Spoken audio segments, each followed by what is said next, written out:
aí, minha gente, seja bem-vinda a mais um vídeo aqui no canal. E hoje um vídeo especial porque estamos na véspera natalina, minha gente. Eu não tinha como deixar passar essa data em branco, né, e não trazer um vídeo um pouco mais temático para vocês esse ano.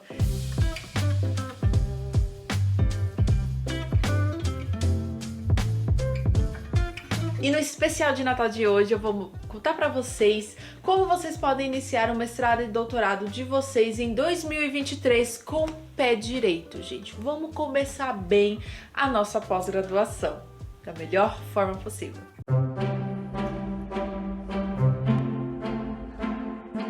Vamos agora para 5 dicas para vocês iniciarem o mestrado e doutorado em 2023 com o pé direito de fato, tá? Primeira coisa, gente, olha, sinceramente, não esperem o contato constante com o orientador, certo? Muitas pessoas, elas ingressam na pós-graduação que o orientador chame elas para a reunião, que o orientador venha e pergunte como é que elas estão indo no projeto de pesquisa. E, gente, infelizmente não é isso que acontece, assim, para 80% dos pós-graduandos. Se isso acontecer para você, parabéns, agradeça por esse orientador atencioso que você tem. Gente, muitas demandas na pós-graduação, muitas demandas da graduação, né, que os orientadores acabam assumindo, diversos outros orientandos, muitas atividades, é claro. E quando a gente entra na pós-graduação, a gente acaba estando acostumado com alguém, com um professor ficando em cima da gente, cobrando algumas coisas, mandando prazos, né? E quando a gente tá na pós-graduação, na verdade, não é isso que acontece. O que acontece é o contrário, certo? Então, você aí é que tem que dar conta do seu cronograma, você é que tem que correr atrás do orientador, pedir para ele corrigir a sua pesquisa, pedir para ele, para vocês marcarem reunião, para vocês conversarem. Então, logo de início, é importante que você entre no mestrado e doutorado tendo isso em mente, certo? E o que eu sempre sugiro para as pessoas? Olha, assim que você ingressar, tenta marcar uma primeira reunião meio que de planejamento com o orientador, sabe? Então, tenta, não sei, professor, você acha que é melhor? Você acha que nós poderíamos ter uma reunião mensal pra gente ir avançando no nosso projeto de pesquisa e dando continuidade nas coisas que a gente precisa desenvolver junto, sabe? O ideal mesmo era fazer um plano de estudos do seu doutorado ou do seu mestrado. Então, o que você precisaria desenvolver ao longo dos 2 anos? O que você precisaria desenvolver ao longo dos 4 anos? Qual é a expectativa do orientador? E aí, vocês fazerem esse planejamento juntos, né? O que ele espera e o que é possível para você. E aí, vocês darem encaminhamento, né? Você iniciar de fato o seu mestrado ou doutorado. Normalmente é desenvolvendo disciplinas, vai ser aperfeiçoando o projeto de pesquisa. Nessa primeira reunião, talvez vocês já poderiam conversar sobre qual pesquisa ou vocês iriam desenvolver, ou como você pode buscar por essa temática, em quais temáticas você poderia pensar, né, que o orientador estaria disposto a te orientar, quais considerações ele coloca na proposta, no pré-projeto que você submeteu na seleção. Enfim, gente, fazer uma primeira reunião realmente de orientação e pensando no restante da sua formação e também na sua pesquisa. E olha, uma coisa para vocês considerarem desde o início é vocês verem e tentar sentir qual estilo de comunicação funciona. Se quiser perguntar para o orientador, né, se você sentir à vontade, né, estiver aberto para isso, tudo certo também. Mas qual sistema de comunicação dá certo com ele? Ele só via e-mail? Ele só quer receber as coisas via e-mail? Seria o WhatsApp? Ele só olha o WhatsApp e o e-mail tá tão bagunçado que ele não consegue olhar? Então vá pensando nisso também, vai criando um sistema de comunicação que você sente que vai dando certo para você ir conversando com o seu orientador. A segunda dica que eu quero deixar para vocês é quanto à busca de artigo científico para vocês escreverem o projeto de pesquisa de vocês e a pesquisa de vocês, gente. A gente precisa realmente no mestrado e doutorado fazer muita leitura de artigos para a gente se inspirar, para construir nossa introdução, nosso referencial teórico. E nesse processo, muitas vezes as pessoas não sabem quais literaturas utilizarem. E, gente, o ideal realmente é vocês definirem descritores e buscarem os artigos nas bases de dados. Então, os artigos científicos publicados em revistas, eles são indexados em bases de dados. Pesquisar esses artigos científicos de uma forma mais sistematizada, de uma forma mais estruturada. No caso, além de você colocar lá na base de dados, por exemplo, artigos científicos sobre alguma temática, você vai selecionar descritores, colocar nessas bases de dados para essa base de dados gerar os melhores artigos científicos para você. Já fiz vários vídeos aqui sobre isso, tá? Mas o ideal é selecionar descritores em inglês do MeSH, do Medical Subject Headings, e aí você aplicar esses descritores nas diferentes bases de dados, podendo ser a Biblioteca Virtual de Saúde, a Cielo, a PubMed, Medline, a Embase, Scopus, Web of Science, Sinahal. A gente tem diversas bases de dados que têm um foco voltado para alguma temática, certo? E você pode buscar aí qual seriam as bases de dados melhores para você. A gente tem melhores bases de dados para a área da saúde, mais voltadas para a enfermagem, melhores para a educação física, enfim, tem uma gama imensa e buscar nas bases de dados realmente é o melhor caminho.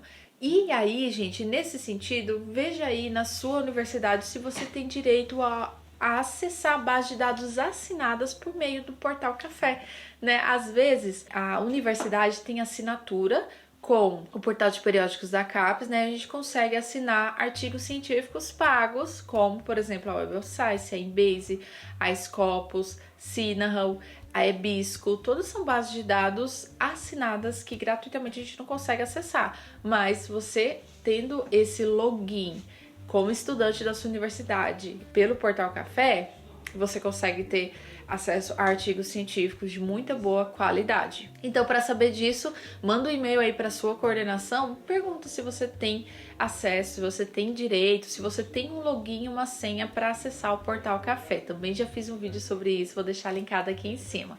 E nesse processo, gente, eu indico assim que se você for da área da saúde, que você evite usar o Google Acadêmico. Eu sei que ele é muito fácil, ele recupera artigos de forma mais rápida, né? Ele parece ser bem mais intuitivo, mas pelo menos na área da saúde ele não é a melhor fonte de dados para a gente buscar os nossos artigos científicos, tá?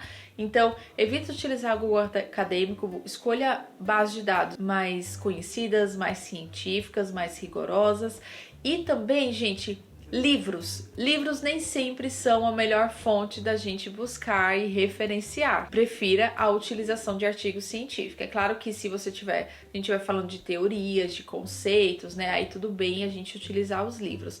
Mas muitas das vezes, realmente, a gente vai fazer uso dos artigos científicos, principalmente quando a gente vai falando do estado atual daquela literatura naquela temática, né? Da definição de uma problemática, no levantamento de dados epidemiológicos, no levantamento de evidências científica mais atuais, mais robustas, mais bem aceitas. Aí nesse caso a gente vai estar falando realmente da seleção de artigos científicos. Seguindo nessa linha ainda e pensando que em 2023 você estaria elaborando o seu projeto de pesquisa, né, para submeter no comitê de ética, lá no projeto de pesquisa você vai ter que desenvolver o tópico de introdução e referencial teórico ou revisão da literatura ou marco teórico, né? Você pode estar intitulando em um desses três termos.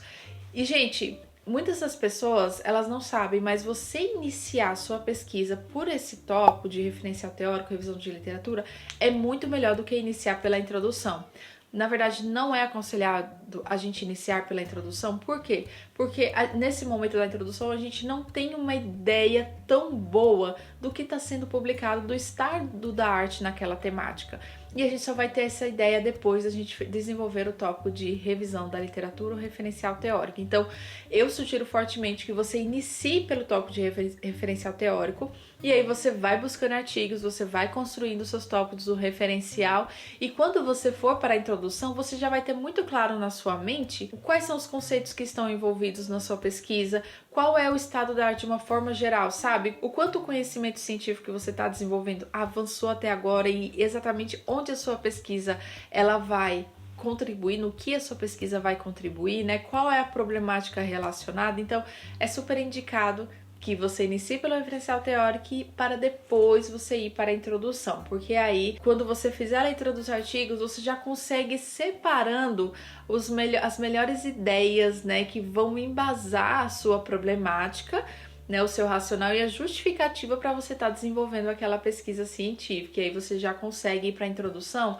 melhor norteado, digamos assim, sabe? Com as ideias melhores definidas. E aí, gente, eu já vou para nossa quarta dica, né? Para esse ano de 2023, você tentar criar um sistema de organização de referências e artigos científicos que você vai fazer na leitura. Então, a gente tem vários programas que podem nos auxiliar nisso, né? Então, a gente tem os gerenciadores de referências, como o EndNote, como o Mendeley. Eu comecei usando o Mendeley, né? Mas depois da atualização, eu não consegui mais usar ele no meu computador. Eu acho que ele não é mais suportado na versão do Windows 10. E aí, acabei mudando para o EndNote e tenho gostado do EndNote. Então, vejam que é melhor para você, o que você se adapta melhor, qual tipo de organização? Seria um gerenciador de referências? Seria uma planilha Excel, você fazer fichamento dos artigos, né? Organizar esses artigos numa pasta no Drive, nas nuvens, para você não perder esses artigos, sabe? Eu sugiro que você, desde o início, tente criar um sistema de organização dessas referências e de citações, e também, conforme você for fazendo a leitura dos artigos, você já vá fazendo um fichamento e organizando informações essenciais que você vai vendo nesse artigo científico, tá? Então, para o fichamento, né, o que de uma forma geral a gente precisa pegar daquele artigo científico? Qual o objetivo dele? Os principais pontos da metodologia, principais resultados e conclusões, tá? Isso seria num aspecto geral, certo? Para qualquer pessoa. Mas aí você pode extrair alguns outros elementos a depender da finalidade que você está fazendo a leitura daquele artigo, né? Então, se você está lendo para o referencial teórico, você pode extrair elementos que você possa desenvolver no seu referencial teórico.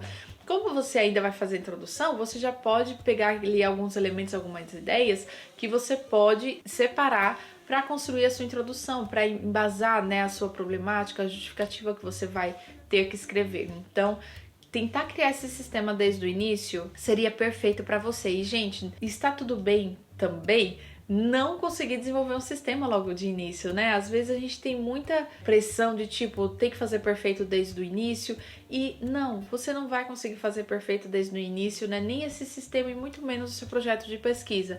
Você precisa escrever, você precisa tentar desenvolver, você vai errar, você vai ter que repetir aquelas informações, você vai ter que repetir um tom, vai ter que escrever novamente e tá tudo bem. É assim que a gente vai avançando no projeto de pesquisa. O importante é não paralisar, sabe? Eu sinto que quando a gente paralisa, a gente acaba perdendo muito tempo, a gente acaba atrasando, né? Perdendo o prazo que a gente tem. O negócio é, tenta fazer, bota no papel, manda pro orientador, receba a correção e vai aperfeiçoando a partir dali, tá? Não queira fazer perfeito desde o início, porque não vai dar certo, tá? Você não vai conseguir fazer perfeito. Tá tudo certo, gente. Ninguém consegue fazer perfeito, na verdade. E o processo de aprendizagem é esse, é com muitos erros e muitas superações, é claro, passando por cima desses erros. E a última dica que eu deixo aqui pra vocês, gente, para 2023, é vocês tentar respeitar o cronograma de vocês. Então vai acompanhando o cronograma, né? Vai olhando aí os prazos que você tem. E aí, vamos lá, você tem um cronograma anual. A cada mês, o que você precisa fazer para ir seguindo as metas que você foi definindo, né, em cada período ali no seu cronograma. Tenta fazer essa organização mensal e também essa organização semanal. Quantas horas por semana você precisa separar para dar conta daquilo ali, tá? E aí, conforme você vai andando, você vai sentindo se vai precisar de mais tempo, se vai precisar de menos tempo. É claro que tem semana que você não vai conseguir pegar, tem semana que as coisas não vão sair como você planejou, e como é que você pode retomar esse planejamento, né? Eu acredito que você sempre tem ideia do seu cronograma, né, que você tem ali definido, vai te ajudar bastante para você ir dosando quando você tem que acelerar mais, quando você pode reduzir mais essa velocidade. E isso vai te ajudando bastante no decorrer do seu ano, né? Entrando em contato com o orientador sempre, e até mesmo para basear esse planejamento inicial com o seu orientador. Bom, gente, estamos finalizando mais um ano, né? Eu espero que esse ano de 2022 tenha sido incrível para vocês, certo? Eu acho que o mais importante é a gente pensar. Eu gosto muito de fazer esse exercício, sabe? O que a gente conseguiu conquistar esse ano? Quais foram as principais coisas que eu fiz, que eu atingi? Quando eu falo em atingimento, gente, eu não tô falando só em profissional, em acadêmico, mas superações suas mesmo, sabe? Às vezes são coisas muito simples, são coisas diárias, mas que você conseguiu implementar e que, assim, caramba, fez uma grande diferença, seja para sua saúde física, para sua saúde mental, para um melhor relacionamento com os seus amigos. Então, fazer essa retrospectiva do ano de 2022, eu acho essencial para a gente iniciar mais o ano. Eu espero que 2023 seja um ano de muitas realizações para vocês, tá? Que vocês consigam aproveitar esse momento do mestrado e do doutorado e aproveitar cada oportunidade. Eu espero de verdade que vocês não tenham tantas dificuldades, né, de comunicação, principalmente com o orientador de vocês. Tentem construir essa comunicação clara desde o início, sabe? E, gente, não tenham medo de perguntar, não tenham medo de se colocar. Eu sei que o ambiente acadêmico, ele é difícil, ele é rigoroso, né? É uma briga de egos, sinceramente, é uma briga muito grande de egos e que isso acaba afetando muito as relações interpessoais, né? Mas eu espero que você consiga passar bem por essas dificuldades e também tomar algumas atitudes, né, para quebrar um pouquinho desse ambiente pesado que é a pós-graduação. Gente, eu quero desejar um ótimo Natal para vocês, tá? Um próspero ano novo e vejo vocês no próximo vídeo. Até mais!